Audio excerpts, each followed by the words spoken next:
Bore da iawn I chi gyd a chroeso i'r oedfa fyriol, hyfryd I weld chi. Yn aelodau, yn gyfeillion, yn ymwelwyr a rai hynny sy'n ymuno â ni hefyd dros Facebook a YouTube. Lovely to see you all and welcome you to this morning's communion service. And we begin by singing together our opening hymn, hymn number 2 in the Gymanfagani programs. Dyw mawr y nefoedd faith mor bir, mor dirion yw, mor rhyfedd yw ei waith yn achub dynol ryw, sancteiddi enw'r arglwydd ior, drwy'r ddeiar faith a'r eang fôr, yr ail emyn yn yr aglen.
Dwi'n troi at yr Efengil yn ôl Ioan ar gyfer ein darlleniad ni y bore yma. We turn to John's Gospel for our reading this morning. John, the very first chapter of John. And if you're following in the English Bibles in your pews, I'm on page 1080. 1080 in the English Bibles, and beginning to read at verse 19. Verse 19 of the opening chapter of the Gospel of John. Ioan, penod 1, ac yn dachrau darllen gydag adnod 19. Tystiolaeth Ioan fydyddiwr. Dyma dystiolaeth Ioan, pan anfonodd yr Iddewon o Jerusalem o ffeiriaid a lefiaid ato I ofyn iddo, pwy wyt ti? A ddefodd ac ni wadodd, a dyma ddefodd, nid my fi yw'r Mesoia. Yna gofynasant iddo, beth yntai? Ai ti yw Elias? Nage, meddai. Ai ti yw'r proffwyd? Nage, atebodd eto. Ar hynny, dywedasant wrtho, pwy wyt ti? Rhaid i ni roi ateb i'r rhai a'n hanfonodd ni. Beth sydd gennyt i'w ddweud amdanat y hun? Mae fi, meddai, yw llais un yn galw yn yr anialwch, unionwch ffordd yr arglwydd, fel dywedodd y proffwyd Eseia.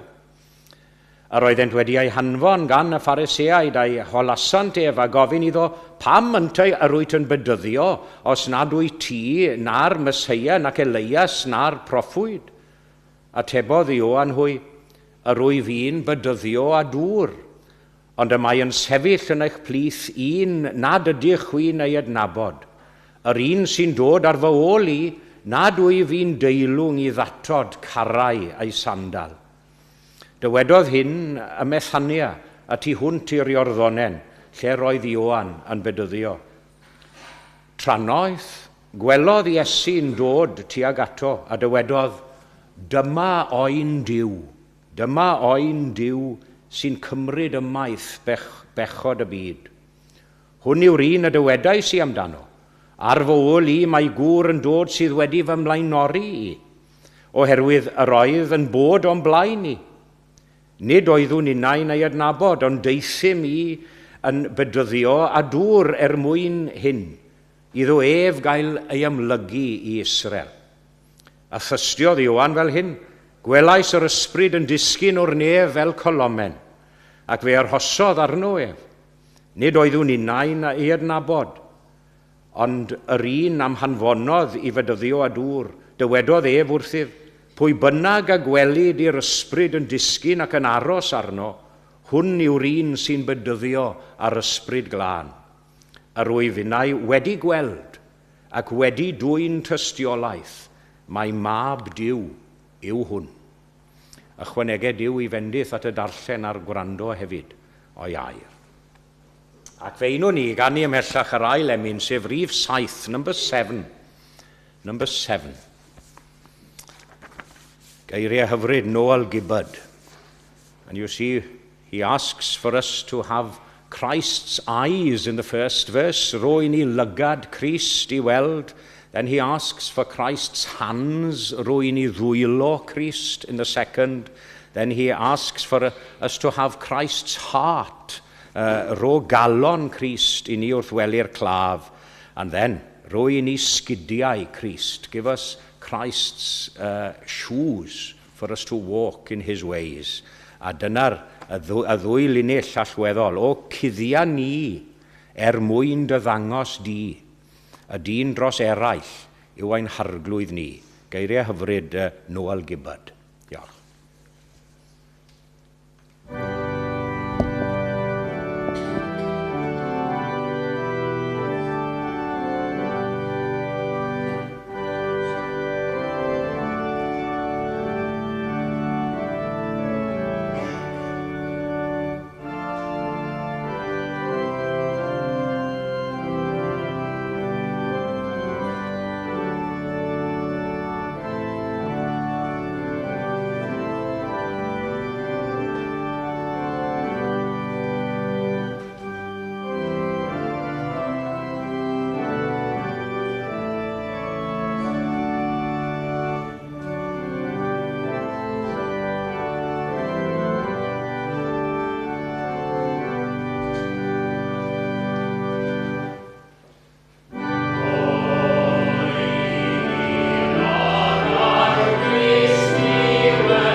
A chyfle ni nawr I ddod ger bron gorsedd gras mewn gweddi. Let us turn now to God in prayer. Cydweddiw.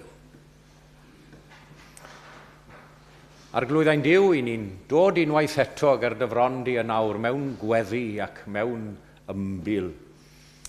Gan droi o'r neilltu, gan droi o'r byd, sŵn y byd a'i bethau, I ni'n sylweddoli ni yn y byd, ond nid o'r byd, yn rhan o'r byd, ond ein bod yn perthyn I deyrnas sydd yn wahanol.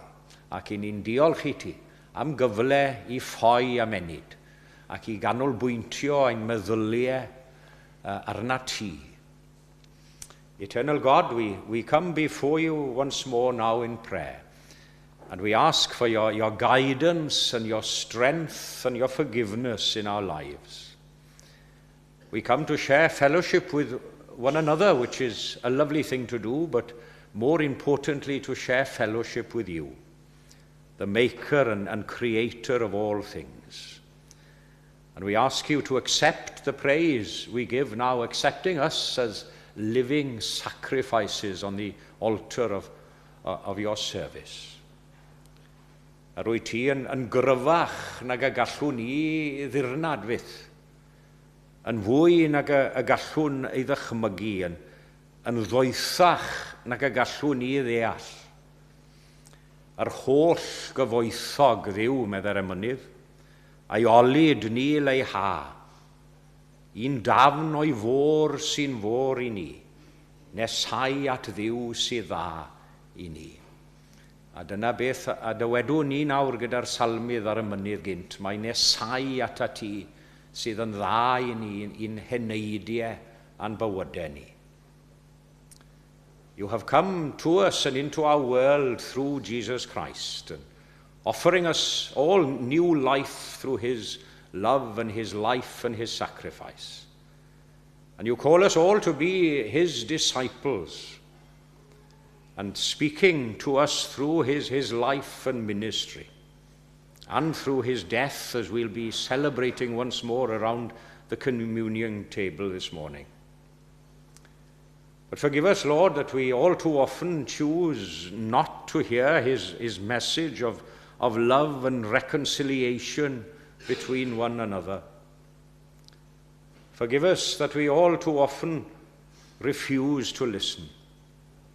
Help us now through this simple service of praise to open our lives anew to him and to commit ourselves to his service. Fel ym mhob oedfa, mae yna rywrai sy'n mynnu lle yn ein gweddiau ac yn ein defosiwn. I'm sure we think now and pray for the people, especially in that area of Spain, around Valencia, who have experienced such tragic loss of life as well in the natural disasters, in the rains and the floods. And we think and pray for them and all who are there helping now, the agencies who are there helping, and the individuals. Be with them. Cofiwn deulu ffydd yma yn y lle hwn, a phawb sydd yn llesg ac yn wael, yn afiach ar hyn o bryd. Bydd gyda nhw yn gefn ac yn gymorth, a phawb sydd yn byw mewn ardaloedd a gwledydd a lleoedd, lle mae ryfel a thrais yn ran o fywyd bob dydd. I ni'n sylweddoli o arglwydd bod mae yna ryw ofid yn llethu ryw rai bob awr o bob dydd. Ac i ni yn I dwyn nhw i'th sylwyd I yn awr mewn gweddi. And in remembering others this morning, we pray for ourselves as well. Bydd gyda ni, I ni'n gosod ein hunain yn dy law, ac yn gofyn ar I ti ein harwain a'n cyfarwyddo ni ym mhob peth. Edrych arno ni mewn trigaredd ac mewn myddeiant, a derbyn ni yn gymeradwy yn dy olwg di, wedi maddau pob diffyg a bai a weli yno. A mae'n bod yn dod yn awr ac yn gofyn y cyfan oll, yn enw ac yn heiddiant Iesu, ein ffrind a'n gwaredwr. Amen.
Wel, croeso cynnes I aelodau, I gyfeillion ac I ymwelwyr ein hoedfa gymyn y bore yma.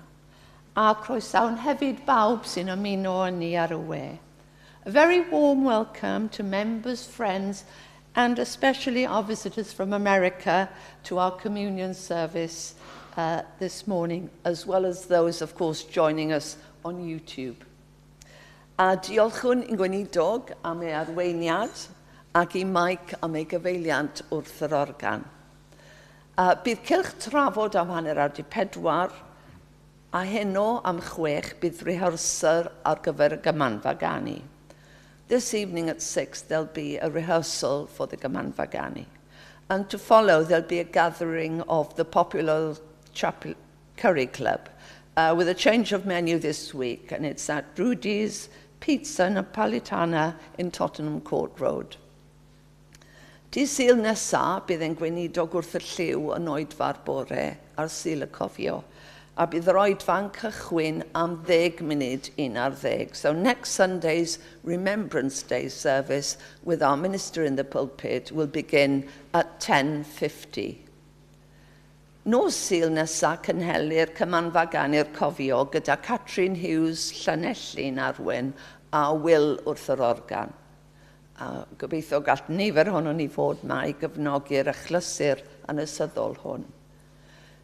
Dydd Mercher am hanner dydd fel arfer bydd oedfa ganol wythnos fer gyda the a chyfle am sgwrs I ddilyn.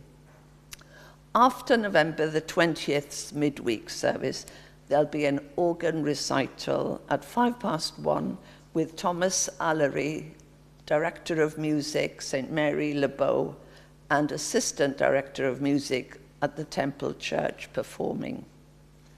Raw'r dyddiad i'r dyddiadur, mae'n amser sôn am Nadolig. Felly bydd cinio Nadolig yr Eglwys ar ôl oedfa'r bore ar ddydd Sul Advent ar Ragfyr y cyntaf. The chapel's Christmas lunch will take place after the morning service on the first Sunday of Advent on December the 1st.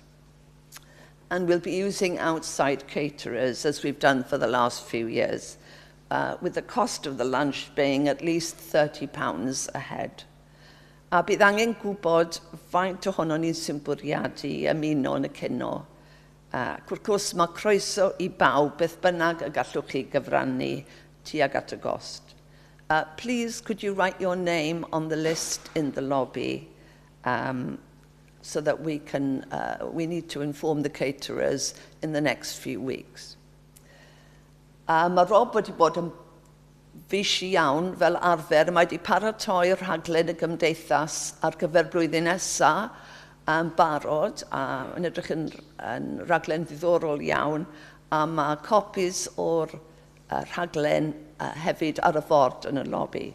Rob's been very organised and busy, and the programme for the Saturday Afternoon Society is in the lobby for you to take a copy of today. Cofiwch ddod lawr i'r neuadd I cael te a chyfle am sgwrs ar ôl yr oedfa. Do come down and join us for tea and an opportunity for fellowship after the service today. Ac yn nawr fe ddawn nhw amgylchu dderbyn eich rhoddion, and now we'll come round to receive your gifts. And during the collection, we're going to sing Tell Me the Old Story, which is on page 12 in the Gymanfa Ganu programme. Diolch yn fawr iawn. We'll sing the first and the last verses during the collection. Yeah.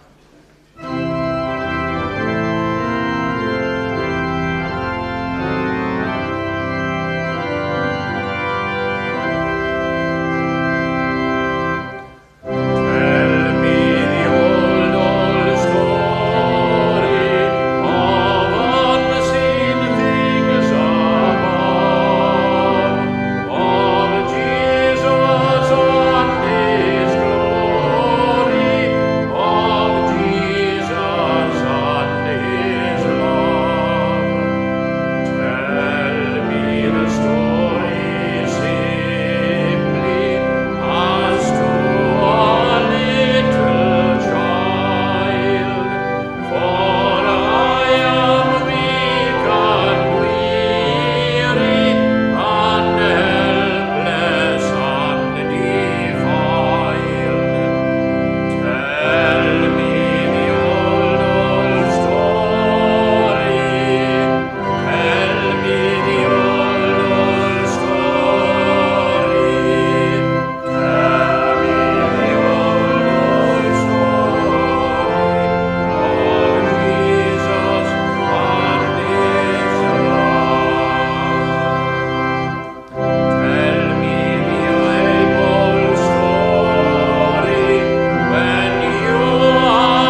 roddion addagwni ti arglwyddiwr, a diolch am dderbyn an gashonodd sgwr, an llawen a gnawn a'n haddi'n edangyd, i ddwy'n ein tystiolaeth i ti an y byd.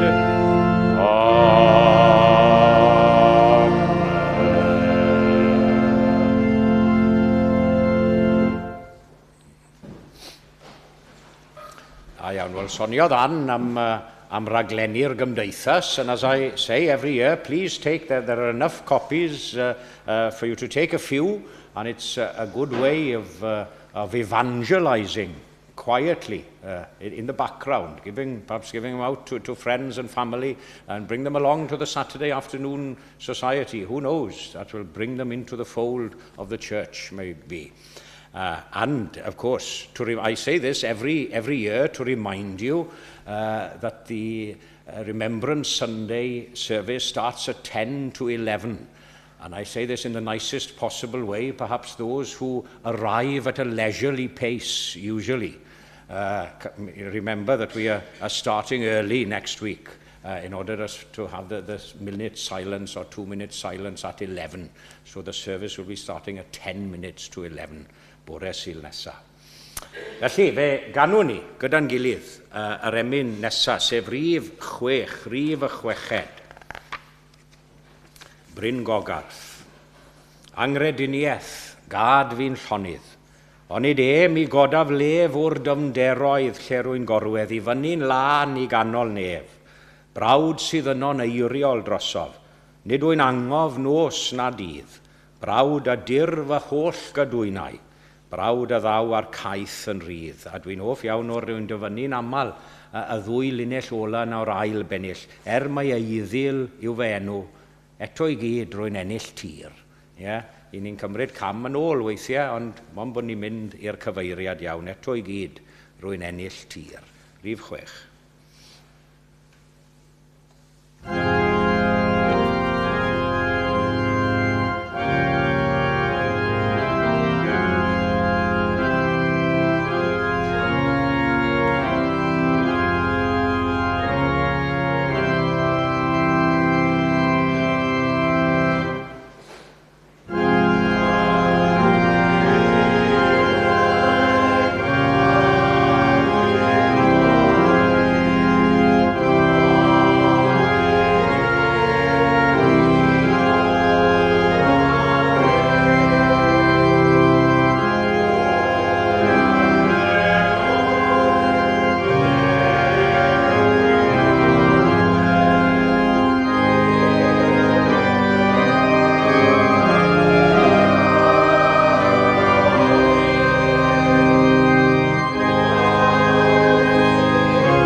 Dyma oen Duw sy'n cymryd ymaith bechod y byd.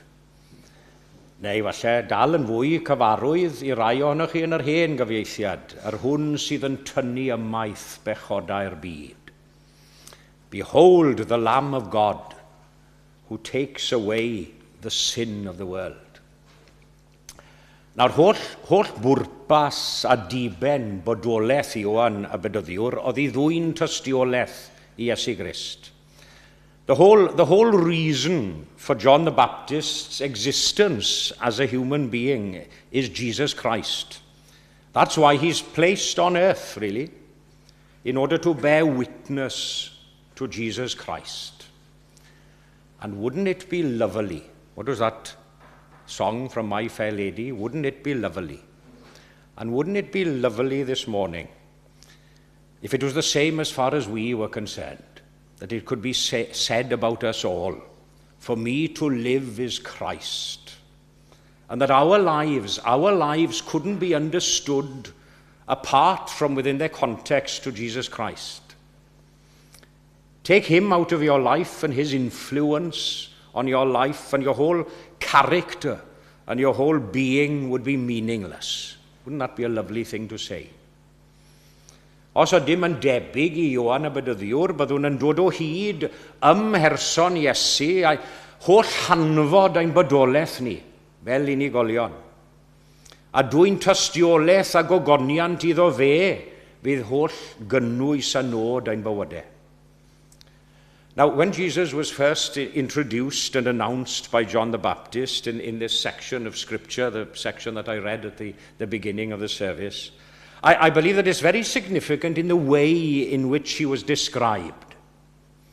Because John obviously knew a lot about Jesus, and he could have painted him in many different ways and facets. He could have described him in many ways. He could have said, behold the great teacher, behold the new lawgiver or moral example, or the head or leader of our new faith and dispensation.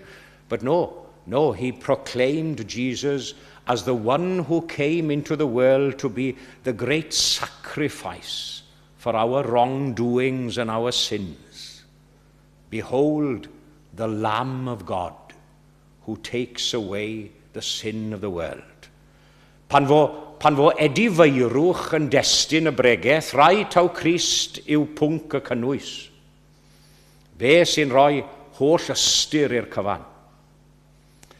And it's clear, of course, that repentance is the message of our text this morning, because after all, it was announced by the great man of the message of repentance himself. You remember John's first words, and in fact the very first words of Jesus.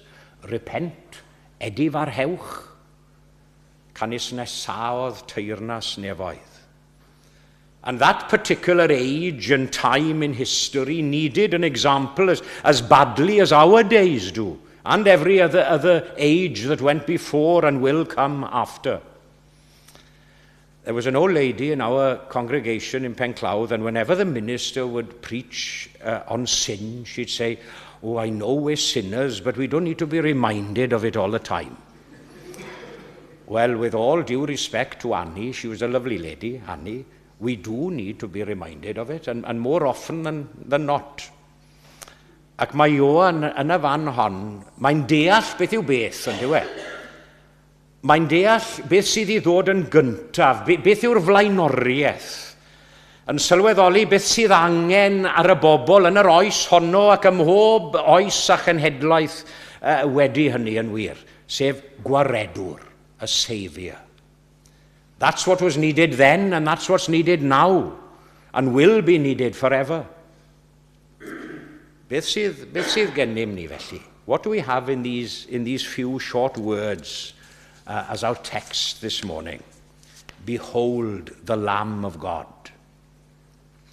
Yn gyntaf, hoffwn awgrymu wrthoch chi y bore yma bod Ioan yn cyflwyno Iesu gyda phrofiad personol o'r ffaith.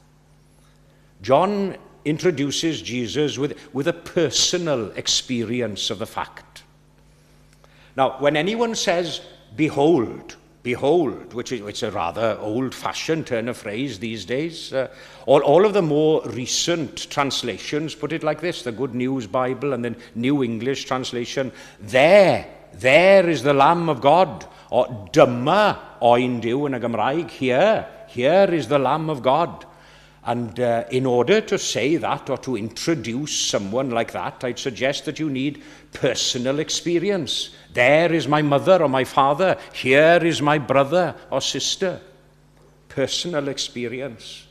Pan derbyniodd Ioan ei brofiad personol o'r arglwydd Iesu Grist wrth ei fedyddio fe yn nyfroedd yr Iorddonen, a chlywed y llais na'n dweud, hwn yw fy annwyl fab yn hwn am bodlonwyd. Roedd e'n adnabod am bwy oedd e. Oedd e'n sicr o'r ffaith, yn doedd? He didn't say, I think this is the Lamb of God, or I'm under the impression that this might well be the Lamb of God. No, nothing like that. He announced boldly and without any hesitation whatsoever or doubt, behold, there, see for yourself, look yourself, there is the Lamb of God who takes away the sin of the world.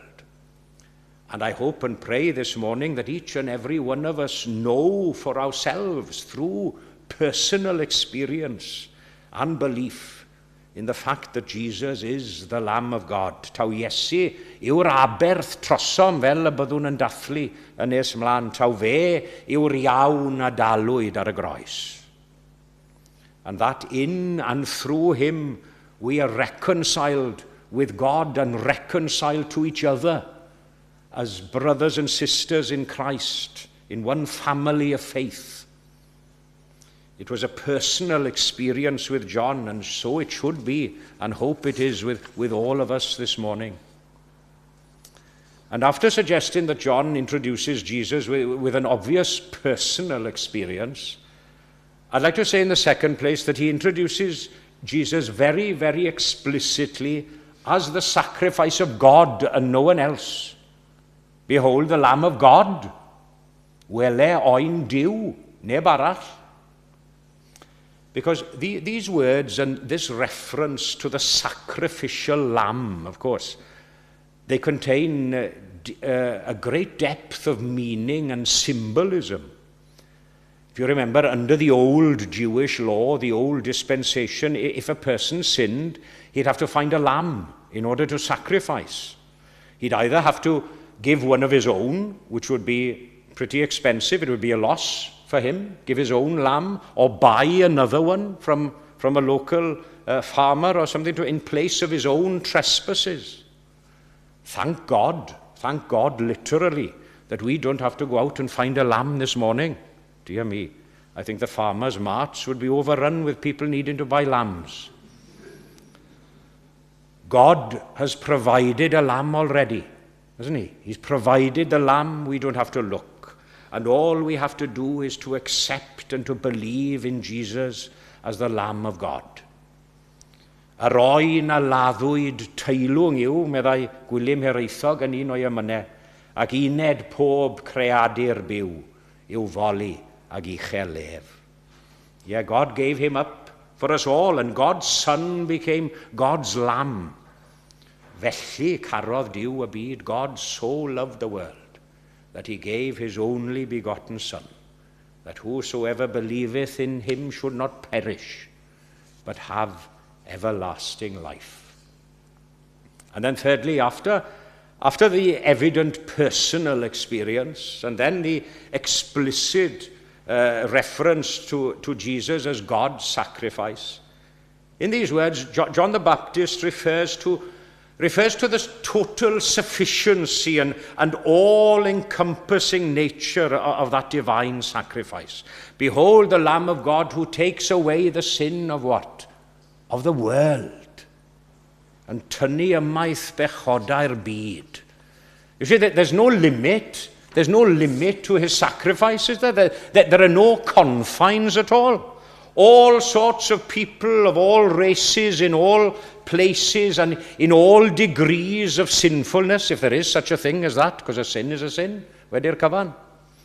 Dyed pechaduriaid triain, yn fynteioedd mawr ynghyd, doed y nysoedd pell y moroedd i gael gweld y wyneb pryd, cloffion, deillion, gwywedigion, o bob enwau, o bob gradd, i gael faria un prynhawngwaith, i weld y beth, i weld yr oen sydd wedi ladd. There's nothing at all in our text this morning which shuts anyone out. Doesn't shut anyone out from receiving mercy and forgiveness from God. That is, of course, if they desire it and truly seek for it. Mae popeth o fewn yr adnod hwn, popeth, i ddenu pawb gydag unrhyw radd o bechadisrwydd ac unrhyw ymdeimlad o aiogrwydd i ddod at Iesu Grist ac i'w dderbyn fel aberth yn ein lle. And as we approach the communion table once more this morning, may we experience anew the marks which prove our Lord Jesus Christ to be the one and only sacrifice of God for our sins, as clear as ever they were to John the Baptist 2,000 years ago. Byddai di ddiw ein cynorthwyo ni felly i ddatgan gydag argyhoeddiad y bore yma, o brofiad personol. Dyma oen Duw sydd yn tynnu ymaith bechodau'r byd, a hynny ar gogoniant i'w enw. Amen.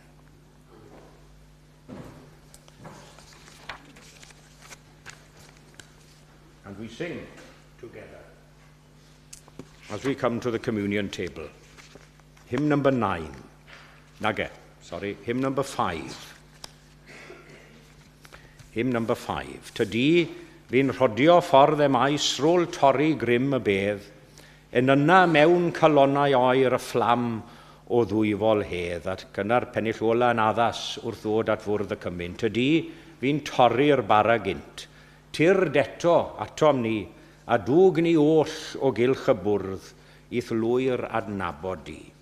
Hymyn rhif 5. Amen.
remember certain individuals around the communion table, and I know that both John and Janice have been a cause of concern lately, but I can say that John has been moved to a hospital nearer to home, to Queen Mary Hospital, and I'm hoping to see him in the week.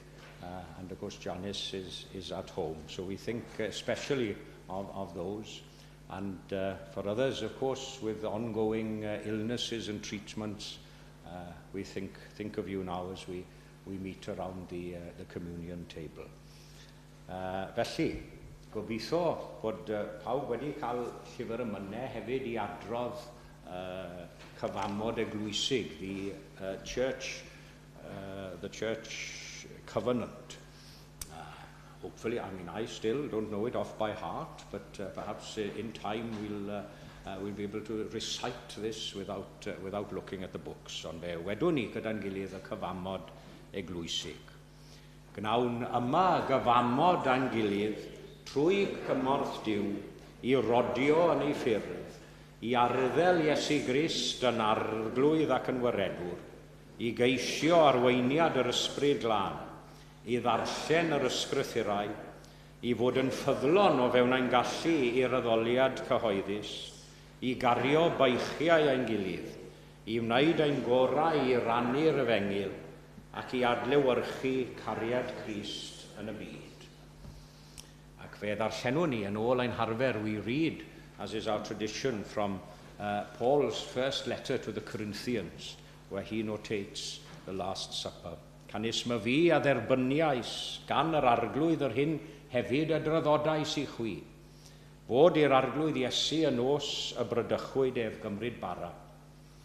Ac wedi iddo ddiolch efe ei torodd, ac yddywedodd cymerwch, bwytewch, hwn yw fy nghorff yr hwn y dorri'r trosoch, gnewch hyn coffa amdanaf. Yn yr un modd efe a gymerodd y cwpan wedi swperi gan ddywedid, y cwpan hwn yw'r testament newydd yn fy ngwaed. Gnewch hyn cynifer gwaith bynnag yfoch coffa amdanaf. Canis cynifer gwaith bynnag a bwytaoch y bara hwn ac yfoch y cwpan hwn, y dangoswch farwolaeth yr arglwydd, ond I ddelo. Gawn ni droi at Dduw nawr mewn gweddi. We turn to God in prayer. Arglwyddau'n Duw, I ni'n diolch I ti am gyfle o'r newydd fel hyn, I gyfarfod o gwmpas y bwrdd. Daiwn yn ein syched ac yn ein gwacter, yn disgwyl ar I ti ein digoni a'n llenwi ni. Christ is here among us, welcoming us as his people and offering us lasting nourishments to our souls.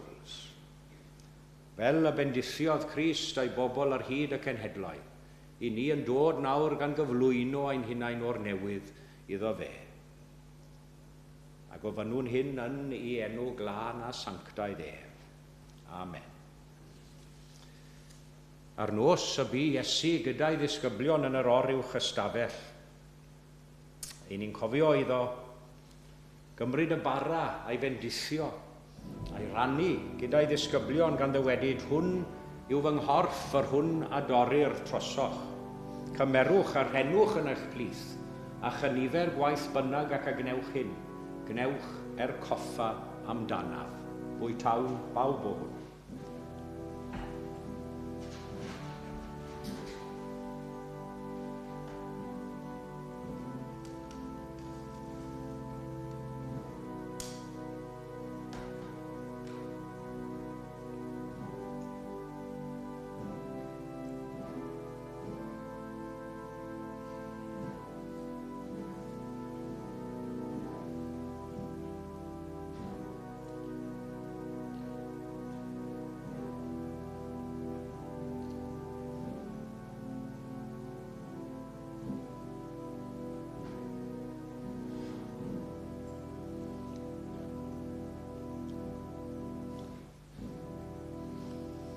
Cofiwn hefyd iddo gymryd y cwpan wedi swperi, a Iestyn i'w ddisgyblion gan ddywedid, a cwpan hwn yw'r cyfamod newydd yn fy ngwaed I. Cymerwch a rhenwch yn eich plith, A chynifer gwaith bynnag ac a gnewch hyn, gnewch coffa amdanaf. A fwn bawb o hwn.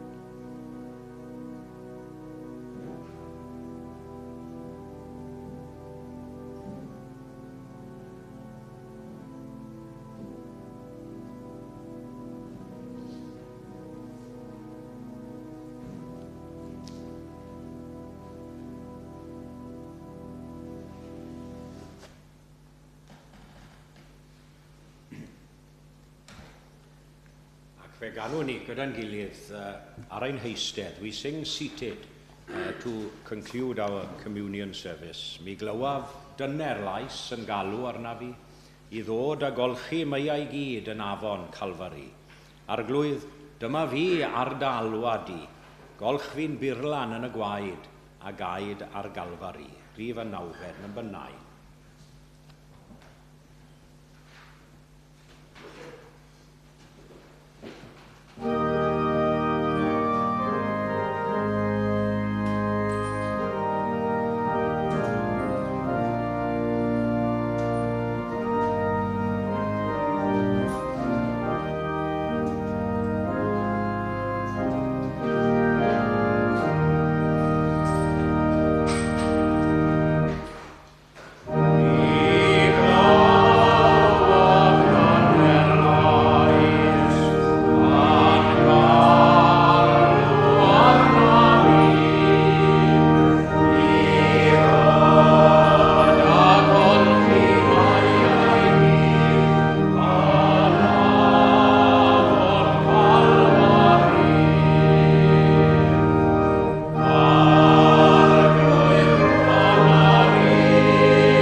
roi ein gofal nawr i'r arglwydd. Let us commit ourselves to God in prayer. Gollwng ni yn awr o dadnefol, o dan dy fendith gyfoethog. A bydde di ras ein harglwydd ni, Iesu Grist, a chariad diw y tad, a chymdeithas yr ysbryd glân i fod gyda ni ac i aros gyda ni, ac i weithio ynom ni a thrwom ni, o'r awr hon hyd yn oes oesoedd. Amen.